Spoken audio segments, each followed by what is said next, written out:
Saya mendaftar di banyak perusahaan tambang tapi tidak diterima. Hai, kembali lagi di channel Widianto YTH bersama saya Susila Edi Widianto.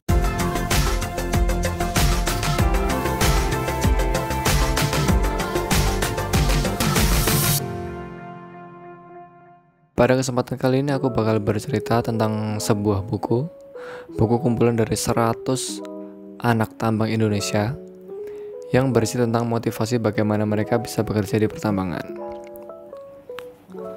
Oke, buku ini bercerita tentang kehidupan mereka dari nol gitu ya, sampai menjadi pimpinan tertinggi di sebuah perusahaan.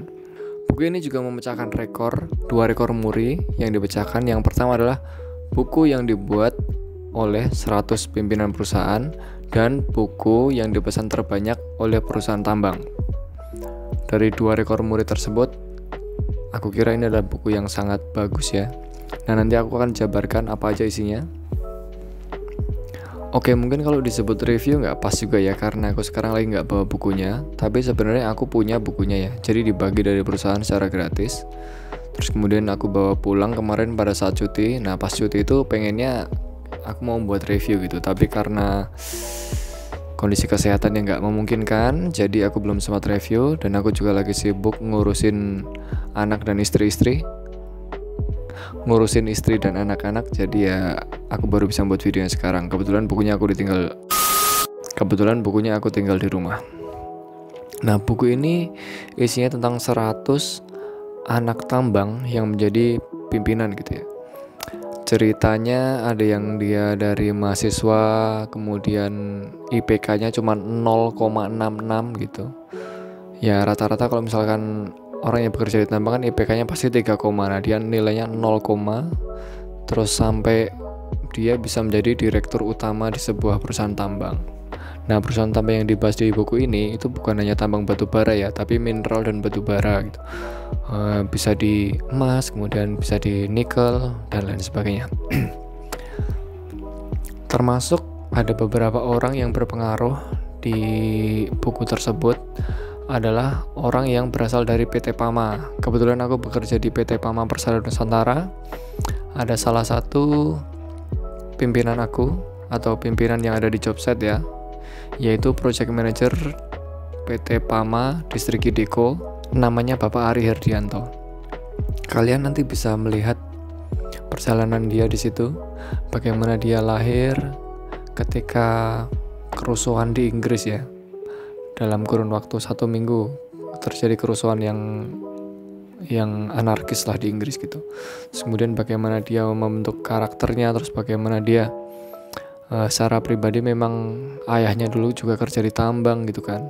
Terus bagaimana dia mendapatkan wejangan dari ayahnya terkait motivasi dalam hidup, yaitu lakukan dengan sungguh-sungguh atau tidak sama sekali, seperti itu. Sehingga itulah yang membentuk karakter beliau menjadi orang yang sangat idealis ya, ataupun sangat stick to the plan itu. Jadi rencananya apa harus terlaksana dengan analisa yang bagus gitu. Ya, itu terwujud sih atau tergambar dari kehidupan beliau yang memang orangnya sangat dibilang saklek sekali orangnya. Tapi itu memang adalah target yang beliau canangkan gitu ya, untuk kemajuan perusahaan tentunya. Nah, dalam bab beliau itu judul di atasnya jangan protes pada proses gitu. Jadi yang beliau gambarkan di sini adalah proses menuju suatu tujuan itu memang sangatlah berat gitu. Banyak hal yang harus dilakukan dengan seiring tidak menentunya proyek batu bara pada saat ini gitu kan. Ada memang proses-proses yang harus dilalui. Nah, proses itu pasti akan mengganggu yang ada sampai sekarang ini ataupun yang ada sebelumnya gitu. Misalkan bekerja biasanya kurang produktif, terus ada program bagaimana bekerja lebih produktif, itu kan pasti akan mendapat protes dari banyak karyawan gitu ya.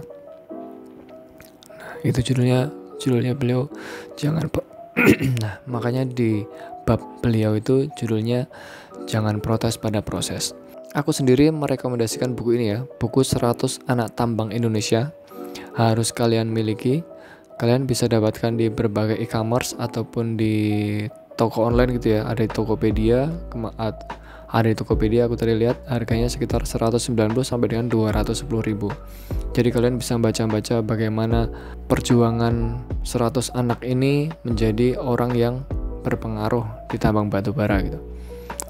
Bukunya sangat menginspiratif, terus kemudian ya, tebel ya, banyak gitu. Jadi kalian bisa baca satu-satu itu mana yang sesuai dengan kalian. Contohnya seperti saya gitu ya, karena saya orangnya sebenarnya tidak begitu pintar, cuman memang saya mempunyai kemauan yang lumayan kuat.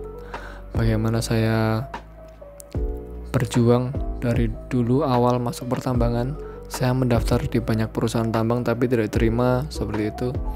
Kurang lebih ada yang seperti itu juga di buku ini. Nah, apabila mereka bisa menjadi orang yang sangat sukses ataupun menjadi orang nomor 1 di perusahaan, otomatis suatu saat nanti pun juga saya mungkin bisa gitu kan. Ya itu motivasi juga sih buat saya. Oke, bagi kalian yang pengen tahu bagaimana pengalaman mereka 100 orang ini, kalian wajib banget beli buku ini. Bagaimana itu bisa memotivasi saya, dan pasti itu bisa memotivasi juga kalian. Bukan hanya orang yang sudah bekerja di tambang ya, tapi orang yang pengen bekerja di tambang juga wajib membaca buku ini. Oke, sekian dulu dari saya. Terima kasih. Dadah.